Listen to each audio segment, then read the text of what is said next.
El 27 de abril de 1978 se llevó a cabo en Afganistán la llamada Revolución de Saur, un golpe de estado del Partido Democrático Popular Afgano, de corte comunista, para hacerse con el poder del país.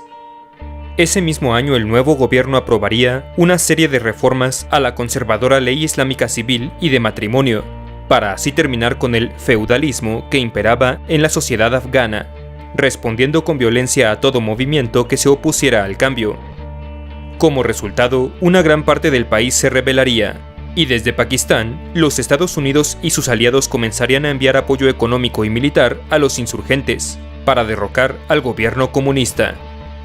Sin embargo, al año siguiente, después de que el secretario general del partido fuera asesinado, y bajo el temor de que los nuevos gobernantes cambiaran de bando, la Unión Soviética invadiría Afganistán el 24 de diciembre de 1979 para instaurar una presidencia títere en la nación. A partir de entonces se desataría una guerra de 9 años de duración, con las fuerzas del gobierno afgano y la Unión Soviética en un bando, y aproximadamente 250.000 guerrilleros musulmanes, conocidos como mujahidín, en otro. Estos últimos entrenados, armados y financiados principalmente por la CIA de Estados Unidos, así como el Reino Unido, Pakistán y en menor medida China. Finalmente, el 15 de febrero de 1989, los mujahidín ganarían la guerra y expulsarían a los soviéticos del país. Aunque lejos de alcanzar la estabilidad, Afganistán se vería ahora sumido en una prolongada guerra civil entre 5 facciones guerrilleras, peleando todas por hacerse con el poder. Sería así que en 1994, de entre los diversos grupos de mujahidín, surgiría una organización de rebeldes extremistas conocida como el Talibán, que con la promesa de finalmente terminar con décadas de guerra en Afganistán, y habiendo conquistado la ciudad capital de Kabul en 1996, lograría hacerse con el control del 90% del territorio afgano. Así, los talibanes instaurarían en el país un emirato islámico teocrático regido por la Sharia, la ley religiosa musulmana que, de acuerdo a la extrema interpretación del talibán, exige la prohibición de la música y el cine, y suprime además casi totalmente los derechos de las minorías y de las mujeres, restringiendo los atuendos, salidas, actividades y trabajos de estas últimas en todo aspecto. Sin embargo, el reinado del talibán duraría solo hasta noviembre del año 2001, cuando serían derrotados y expulsados de Kabul en poco más de un mes por una coalición militar liderada por los Estados Unidos, comenzando así la guerra de Afganistán. Esta invasión, como posiblemente ya lo sepas, fue llevada a cabo como represalia por los atentados del 11 de septiembre de ese año en el World Trade Center de Nueva York, mismos que habrían sido atribuidos al grupo terrorista Al-Qaeda, quienes utilizaban el territorio de Afganistán como base de operaciones, con permiso y protección del gobierno talibán. Sin embargo, a pesar de su derrota, los extremistas talibanes no proclamarían su rendición, y optarían por huir hacia las regiones montañosas del norte de Afganistán,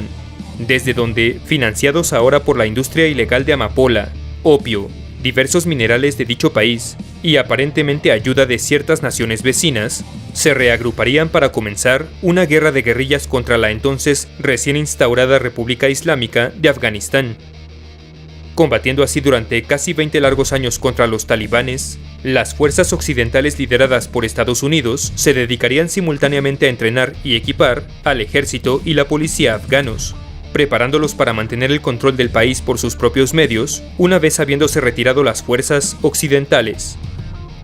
El problema aquí fue que, a pesar de los más de 140.000 soldados de la OTAN que para el 2011 ya operaban en Afganistán, y sin importar que en 2014 se promulgara una nueva constitución del país y se llevaran a cabo elecciones democráticas,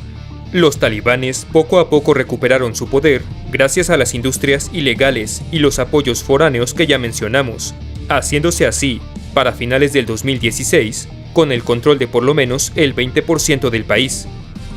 Por supuesto, la comunidad internacional poco pudo hacer para convencer al talibán de entablar negociaciones con el gobierno afgano, aún a pesar de una breve tregua que en 2018 vería a soldados de aquel país conviviendo en paz e incluso orando con guerrilleros talibanes en diversas ciudades del país.